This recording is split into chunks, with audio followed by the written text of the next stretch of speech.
কেউ যদি 10 বার সূরা ইখলাস বা কুল হুয়াল্লাহ সূরা পাঠ করে, কয়বার? 10 বার, রাতে দিনে যে কোনো সময় 10 বার যদি কেউ কুল হুয়াল্লাহ সূরা পাঠ করে, আল্লাহ নবী সাল্লাল্লাহু আলাইহি সাল্লামের হাদিসে ওয়াদা রয়েছে আল্লাহ তাআলা ওই ব্যক্তির জন্য জান্নাতে একটা বিশাল প্রাসাদ নির্মাণ করবেন। দুনিয়ার কোনো প্রাসাদ না ভাই, পামজমারার প্রাসাদ না ভাই, এটা কোনো দুবাই বা পৃথিবীর কোনো গুরুত্বপূর্ণ জায়গার লোভনীয় কোনো আকর্ষণীয় কোনো জায়গার প্রাসাদ না ভাই, জান্নাতের প্রাসাদ। দুনিয়ার প্রাসাদ রেখে চলে যেতে হবে, জান্নাতের প্রাসাদ যে একবার পেয়ে যাবে অনন্ত অসীমকাল পর্যন্ত আর তার সেখান থেকে বের হতে হবে না, তার থেকে ছুটবে না। আল্লাহ আমাদের সবাইকে ফজিলত অর্জন করার তৌফিক দান করুন, আমিন। তাহলে সূরা ইখলাস 10 বার মাঝে মধ্যে পড়তে যদি আমরা চেষ্টা করি, পুরা সূরাটা একবার পড়তে 1 মিনিট সময় কিন্তু লাগে না। কুল হুয়াল্লাহু আহাদ আল্লাহুস সামাদ লাম ইয়ালিদ ওয়া লাম ইউলাদ ওয়া লাম ইয়াকুল লাহু কুফুয়ান আহাদ। কয় সেকেন্ড সময় লাগছে? 20 সেকেন্ড, 25 সেকেন্ড। আপনি চাইলে 1 মিনিটে 3 বার কুল হুয়াল্লাহ সূরা পড়তে পারেন, তার মানে 1 মিনিটে পুরো কোরআন খতম দেওয়ার সওয়াব আপনি লাভ করতে পারেন। তাহলে অবসর সময়গুলোতে আমরা মুখস্থ তো সবারই আছে, পড়ার চেষ্টা করব না ইনশাআল্লাহ। আল্লাহ আমাদের সবাইকে তৌফিক দান করুন। এবং পড়ার পাশাপাশি এই সূরাতে আল্লাহর একত্ববাদের কথা বলা আছে, মূল বিষয়টা সেটা, শুধু সওয়াব আহরণ করাই উদ্দেশ্য না, বরং এখান থেকে আল্লাহর একত্ববাদের শিক্ষা নিতে হবে। আল্লাহ একক, কুল হুয়াল্লাহু আহাদ, হে রাসূল বলে দিন তিনি আল্লাহ, তিনি একক, তার কোনো অংশীদার নাই, তার কোনো পার্টনার নাই, তিনি কারোর প্রয়োজন তার হয় না। আল্লাহুস সামাদ, তিনি কারোর মুখাপেক্ষী না, বরং সবাই তার মুখাপেক্ষী। লাম ইয়ালিদ ওয়া লাম ইউলাদ, তাকে কেউ জন্ম, তিনি কাউকে জন্ম দেননি আর তাকেও কেউ জন্ম দেয়নি।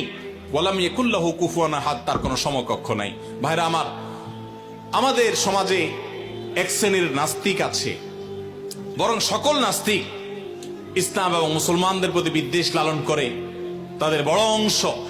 এই নাস্তিকদের একটা কমন প্রশ্ন হলো, তারা বলে আল্লাহ যদি আমাদের সবার সৃষ্টিকর্তা হয় তো আল্লাহর সৃষ্টিকর্তা কে? নাউজুবিল্লাহ। এরকম একটা প্রশ্ন নাস্তিকরা করে। নবী সাল্লাল্লাহু আলাইহি সাল্লামকে কোন কোন মুফাসসিরদের মতে এই প্রশ্নটাই করেছিল ইহুদিরা। কারা প্রশ্ন করেছিল? ইহুদিরা।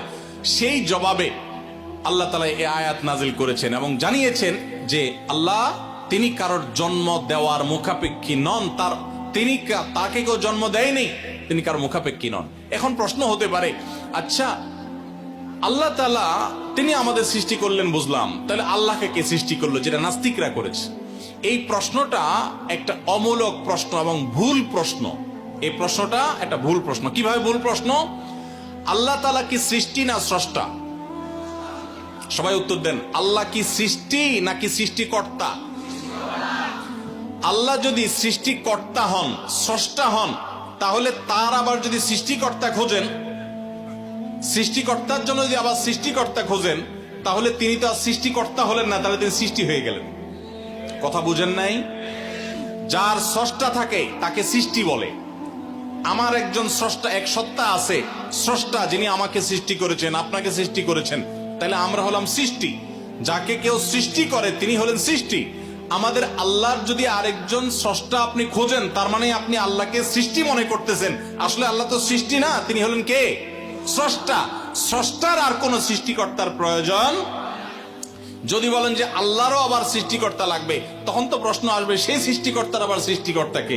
এইভাবে তো অনন্ত অসীমকাল পর্যন্ত যেতে থাকবে, এটা তো হতে পারে না। এই জন্য পৃথিবীর সব কিছু, সৃষ্টি জগতের সব কিছু কোনো কারণ ছাড়া হয় না। এক মহান সত্তা আল্লাহ রাব্বুল আলামিন, তিনি এমন এক সত্তা যে তিনি নিজে সবকিছু সৃষ্টিকর্তা, তাকে কেউ সৃষ্টি করেন নাই। তার আগে চিন্তা করে যদি আপনি হয়রান হন তো আল্লাহর কাছে পানা চাইবেন, বরং এই চিন্তা না করে আপনি আল্লাহর প্রতি ঈমান আনবেন, শয়তান থেকে পানা চাইবেন। এই যে 3 কুল, এই 3 কুলের আমল এত গুরুত্বপূর্ণ যে আপনাকে শয়তান যখন মনের ভিতর আল্লাহর অস্তিত্ব নিয়ে বাজে চিন্তা করায়, আমাদের কাছে যেসব প্রশ্ন আসে আজকাল, শত শত প্রশ্ন আসে যে হুজুর হঠাৎ করে মনের মধ্যে আল্লাহ সম্পর্কে বাজে চিন্তা আসে, খারাপ চিন্তা আসে, খারাপ কথা মনের মধ্যে আসে, এটা শয়তান করায়। এটা যখন মনের মধ্যে আসবে, সাথে সাথে আউযু বিল্লাহি মিনাশ শাইতানির রাজিম পড়বেন, এই সূরা ইখলাস, ফালাক, নাস পড়বেন এবং বাম দিকে প্রতীকী থুতু শুয়ের আগায় যে পরিমাণ থাকে এরকম থুতু বাম দিকে যদি নিক্ষেপ করেন এবং আউযু বিল্লাহ পাঠ করেন, আল্লাহ তাআলা শয়তান থেকে পানাহ দান করবেন। এবং মনে রাখবেন, মুসলমানের মনের ভিতরে আল্লাহ সম্পর্কে বাজে চিন্তা আসলে বুঝতে হবে যে ইবলিস হাজির হয়ে গেছে। কে হাজির হয়েছে? ইবলিস আমার মনের ভিতরে কুচিন্তা ঢুকাচ্ছে। এটা মনে হওয়ার সাথে সাথে আমি আরো জোরসে বলবো, কুল হুয়াল্লাহু আহাদ আল্লাহুস সামাদ লাম ইয়ালিদ ওয়া লাম ইউলাদ ওয়া লাম ইয়াকুল লাহু কুফুয়ান আহাদ। আল্লাহ আমাদের সবার ঈমানকে হেফাজত করার তৌফিক দান করুন। ভাইরা আমার, তাহলে আমরা সূরা ইখলাস সম্পর্কে জানলাম, এই সূরার ফজিলত এবং মর্যাদা সম্পর্কে জানলাম, কখন পাঠ করতে হয় সেটাও জানলাম, এর অর্থও জানলাম। বেশি বেশি করে অর্থ বুঝে বুঝে প্রত্যেকটা আয়াতের অর্থ মনে করে করে নামাজে পড়বেন, সকাল সন্ধ্যা পড়বেন।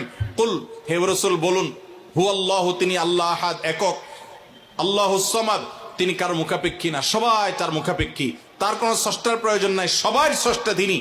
লাম ইয়ালিদ ওয়া লাম ইউলাদ, তিনি কাউকে জন্ম দেননি আর তাকেও কেউ জন্ম দেয় নাই। ওয়ালাম ইয়াকুল লাহু কুফুয়ান আহাদ, কুফু মানে সমান, তার সমান আর কেউ নাই, তার সামঞ্জস্য, তার সমতুল্য আর কেউ হতে পারে না। তিনি একক এবং অদ্বিতীয়। আল্লাহ তাআলা আমাদেরকে তার জাতের প্রতি, তাওহীদের প্রতি ঈমানকে সঠিকভাবে অবিচল ভাবে রাখার তৌফিক দান করুন। আল্লাহ একক কোন দিক থেকে? ইবাদতের উপযুক্ততার ক্ষেত্রে আল্লাহ একক।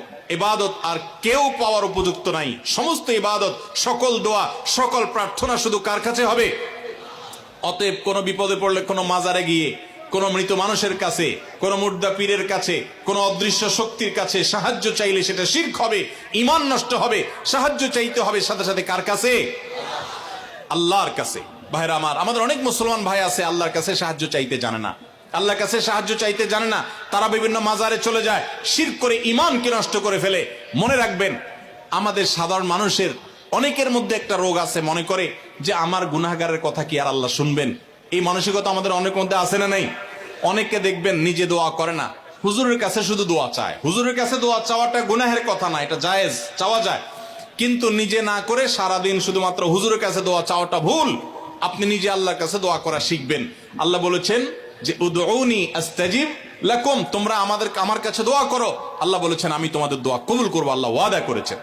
আপনি যত নাখান্দা মানুষ হন, আপনি যত সাধারণ মানুষ হন, আমরা যত গুনাহগার মানুষ হই না কেন, আমরা যদি আল্লাহর কাছে হাত তুলে, হুজুররা যেরকম মায়ের পেজ দিয়া সুন্দর সুরে সুরে কণ্ঠে আপনার মধুরতা মাখিয়ে, তারপরে আপনার ছন্দের তালে তাল মিলিয়ে কবিতার ছন্দের সাথে আয়াত পড়ে দোয়া পড়ে আল্লাহর কাছে চাইতে পারে, আমরা এত সুন্দর করে চাইতে পারি না, কোনো অসুবিধা নাই। ভাইরা আমার, আল্লাহর কাছে চাওয়ার জন্য মায়ের পেচের কোনো কথার দরকার হয় না, চালাকির দরকার হয় না। আরে যার বলার শক্তি পর্যন্ত নাই, সেই বোবাও যদি মনে মনে আল্লাহর কিছু চায়, কাছে কিছু চায়, আল্লাহ তাআলা আলিমুম বিযাতি সুদূর, বান্দার অন্তরের খবর পর্যন্ত আল্লাহ রাখেন, তার দোয়াও আল্লাহ তাআলা কবুল করে। এখন আপনারা অনেকে বলবেন, আমি এত বেশি নামাজ কালাম পড়ি না, আমি অনেক গুনাহ করি, গান শুনি, হারাম কাজ করি, অনেক খারাপ কাজে লিপ্ত, আমার দোয়া কি আল্লাহ কবুল করবেন? আমি আপনাকে কোরআনের আলোকে আল্লাহর প্রতি আস্থা রেখে বলছি যে আপনি যত গুনাহগার বান্দাই হন না কেন, আল্লাহর কাছে যদি আপনি চাওয়ার জন্য সেই রকম আন্তরিকতা নিয়ে আপনি চান, খুব মায়ের পেজ দিয়ে না চান, আল্লাহ আমি একটু চাকরি নিয়ে বিপদে আছি, আল্লাহ আপনার হাতে সব কিছু, আমার মালিক, আমার কর্তৃপক্ষ, বস, সবার মন আপনার নিয়ন্ত্রণে, আপনি আমার চাকরির সমস্যাটা দূর করে দেন, আল্লাহ আমি বিপদে আছি, এটা দূর করে দেন, আল্লাহ তাআলা আপনার দোয়া কবুল করবেন। এজন্য আমরা দোয়া করব কার কাছে? ইনশাআল্লাহ আল্লাহর কাছে।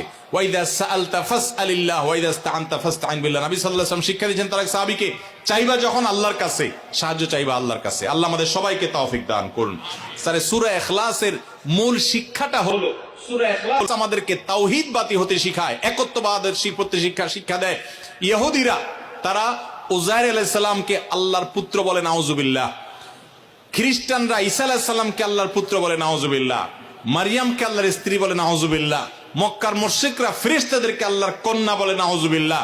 এই সব কিছু থেকে পবিত্র মুসলমানেরা তারা কোনো প্রকার সীমালঙ্ঘন করে না, তাদের নবীকে অন্য কাউকে আল্লাহর সন্তান সাব্যস্ত করে না। কোরআনের এই সূরায় আল্লাহ তাআলা সেটাই বলেছে। অতএব আল্লাহ সম্পর্কে সেই সঠিক ধারণাটা আমরা গ্রহণ করব, এটা হলো এই সূরার শিক্ষা।